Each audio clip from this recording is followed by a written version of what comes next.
저는 그날 새벽 마치 죄인처럼 얼굴을 감추고 부대 정문 앞에 서 있었습니다. 모자와 마스크, 선글라스로 완전무장한 채 말이죠. 손끝이 미세하게 떨리고 있었어요. 30년 군복무를 마친 전직 사단장이 이렇게 초라한 모습으로 부대를 찾게 될 줄 누가 알았겠습니까? 면회실 대기실은 이미 사람들로 북적였어요. 저는 구석진 자리에 조용히 앉았습니다. 평범한 면회객처럼 보이려 했지만 어딘지 모르게 어색했죠. 그때 면회실 담당 중사가 제게 다가왔습니다. 아줌마, 여긴 클럽 아니에요. 선글라스 벗으세요. 강윤철이라는 이름표를 단 그 중사의 목소리는 비꼬는 투였어요. 주변 사람들이 저를 쳐다보기 시작했습니다. 시선이 차가웠죠. 뭐가 그렇게 숨길 게 많아서 그런 꼴로 다니세요? 모욕적인 말이었지만 저는 참았습니다. 아무 말 없이 천천히 선글라스를 벗었죠. 강윤철의 시선이 잠깐 흔들렸어요. 뭔가 익숙한 듯 보였지만 확신하지는 못하는 것 같았습니다. 바로 그때였어요. 요란한 사이렌 소리가 울렸습니다. 부대 창고에서 검은 연기가 피어오르는 게 보였죠. 화재 경보였어요. 대기실이 순식간에 아수라장이 되었습니다. 사람들이 패닉 상태로 출입구로 몰렸어요. 이런 상황에서는 질서가 생명이라는 걸 잘 알고 있었습니다. 모두 자리에 앉으세요. 대피 경로는 저쪽입니다. 제가 큰 소리로 외쳤습니다. 강윤철이 당황한 표정으로 저를 바라봤어요. 저는 벽에 붙은 건물 구조도를 순식간에 읽었습니다. 30년간 쌓인 군 생활의 본능이었죠. 한 줄로 뛰지 마세요. 노약자부터 먼저. 마치 타고난 지휘관처럼 상황을 통제했습니다. 사람들이 제 목소리에 따라 질서정연하게 움직이기 시작했어요. 그 순간만큼은 평범한 면회객이 아니라 예전에 제 모습이 나왔던 것 같습니다. 30분 후 소방차가 도착했고 폭발은 다행히 막을 수 있었습니다. 연기가 서서히 거치고 있을 때 박도연 연대장이 급히 나타났어요. 깔끔한 외모였지만 당황한 기색이 역력했습니다. 누가 대피를 지휘한 겁니까? 주변 사람들이 모두 저를 가리켰어요. 이제 더 이상 숨을 수는 없었습니다. 저는 마스크를 벗고 조용히 다가갔죠. 전 예비역 사단장 이정현입니다. 그 순간 주변이 숨소리 하나 없어졌습니다. 강윤철의 얼굴이 하얗게 질렸어요. 아까 그 무례한 중사가 누구를 상대로 그런 말을 했는지 이제야 깨달은 것 같았죠. 박도연 연대장도 완전히 당황했습니다.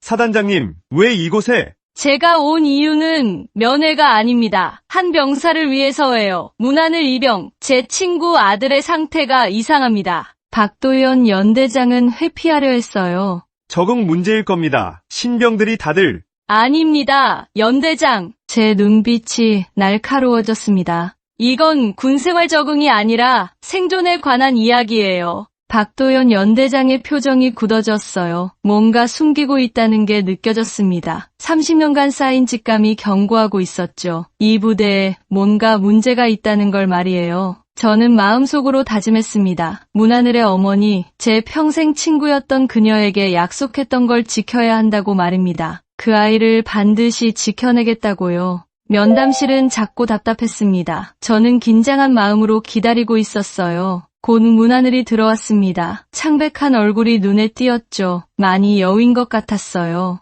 이정현 사단장님, 아니, 어머니 친구분이시죠? 하늘이의 목소리는 떨리고 있었습니다. 제가 따뜻하게 미소를 지으며 말했어요. 하늘아, 무슨 일이 있었니? 내 어머니가 걱정하셔서 말이야. 하늘이는 한참을 망설였습니다. 주변을 둘러보고는 작은 목소리로 말하기 시작했어요. 여기 이상해요. 간부들이 야간에 군수품을 빼돌려요. 신고하려던 동기가 훈련 중 사고로 실려갔어요. 제 등골이 서늘해졌습니다. 군수품 유출이라니 이건 단순한 문제가 아니었어요. 하늘이의 떨리는 목소리가 계속 이어졌습니다. 강윤철 중사가 저를 계속 지켜보고 있어요. 저도 곧. 말을 꺼내지 못하는 하늘이를 보니 가슴이 아팠습니다. 저는 말없이 하늘이의 어깨를 잡았어요. 하늘아, 넌 절대 혼자가 아니야. 내가 있잖아. 그 순간 하늘이의 눈에서 눈물이 떨어졌어요. 얼마나 무서웠을까요? 20대 초반의 어린 병사가 이런 일을 혼자 감당하기에는 너무 버거웠을 겁니다. 저는 마음속으로 맹세했습니다. 이 아이를 반드시 지켜내겠다고. 그리고 이 부대의 썩은 부분을 도려내겠다고 말입니다. 정의를 위해 30년을 싸웠던 제가 이제 마지막으로 해야 할 일이 무엇인지 분명히 알 수 있었어요. 밤 11시 저는 박도연 연대장의 사무실 문을 두드렸습니다. 더 이상 기다릴 수 없었어요. 지금 바로 군 감찰팀을 소환하십시오. 박도연은 난처한 표정을 지었어요. 사단장님, 이걸 덮는 게 부대를 위해 나을 것 같습니다. 소란스러워지면. 정의를 위해 군복을 입은 사람이라면 진실 앞에서 물러서지 않습니다. 제 목소리는 단호했어요. 30년간 군복을 입으며 지켜온 신념을 포기할 수는 없었습니다. 그날 밤부터 모든 게 빠르게 돌아갔어요. 헌병대와 법무참모가 움직이기 시작했습니다. 강윤철의 사물함을 수색했더니 군수품 거래 장부가 나왔어요. 거기에 여성 하급자들을 괴롭힌 증거들까지 쏟아져 나왔죠. 그때 서지수라는 여군 중사가 떨리는 손으로 나타났습니다. 29세의 그녀는 오랫동안 침묵해왔던 것 같았어요. 저도 피해자입니다. 그리고 저 혼자가 아닙니다. 서지수의 목소리는 떨렸지만 단단했어요. 용기를 낸 것이죠. 그 순간 저는 알 수 있었습니다. 이건 단순한 군수품 유출 사건이 아니라 조직적인 비리와 성폭력이 얽힌 복잡한 문제라는 걸 말이에요. 제 가슴이 뜨겁게 달아올랐습니다. 분노가 치밀어 올랐어요. 하지만 동시에 안도감도 느꼈습니다. 이제야 진실이 드러나기 시작했으니까요. 하늘이 같은 병사들이 더 이상 고통받지 않아도 될 거라는 희망이 보였어요. 일주일 후 저는 국방부 회의실에 앉아 있었습니다. 장관과 마주한 자리였죠. 지휘관님, 이정현 가이드라인을 만들어 주십시오. 제가 건넨 제안서에는 군 내 성차별 근절, 폭력 방지, 내부 고발자 보호 시스템이 담겨 있었어요. 장관이 고개를 끄덕였습니다. 공식 TF를 구성하겠습니다. 한편 강윤철은 결국 체포되었어요. 호송차에 오르기 전 그가 제게 마지막 말을 남겼습니다. 군대는 남자의 세계라고 믿었습니다. 제가 틀렸습니다. 저는 흔들림 없이 그를 바라봤어요.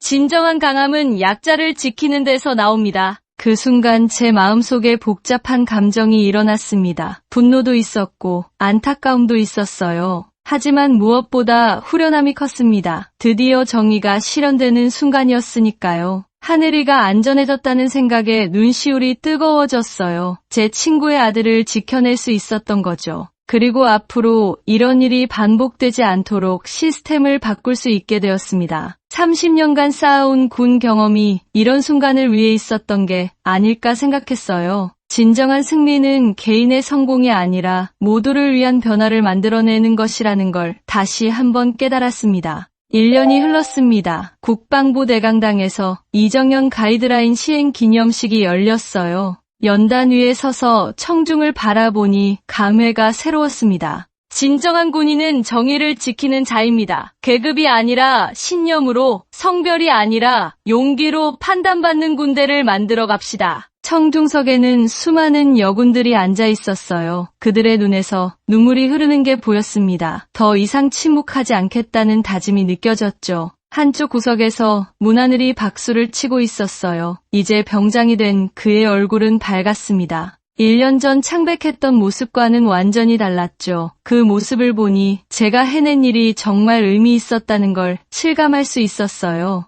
행사가 끝난 후 복도에서 창밖을 바라봤습니다. 벚꽃이 피어 있었어요. 봄이 왔다는 신호였죠. 제 마음도 따뜻해졌습니다. 강철처럼 단단했던 제 마음에도 변화가 있었어요. 저녁 후 겪었던 대인 기피증도 많이 나아졌습니다. 사람들과 소통하며 함께 문제를 해결해 나가는 과정에서 치유받았던 것 같아요. 세상이 조금씩 변해가고 있다는 걸 느꼈습니다. 그리고 저는 아직 끝나지 않은 싸움을 준비하고 있었어요. 더 많은 변화를 만들어내기 위해서 말입니다. 정의를 향한 여정은 계속되어야 한다고 믿고 있었거든요.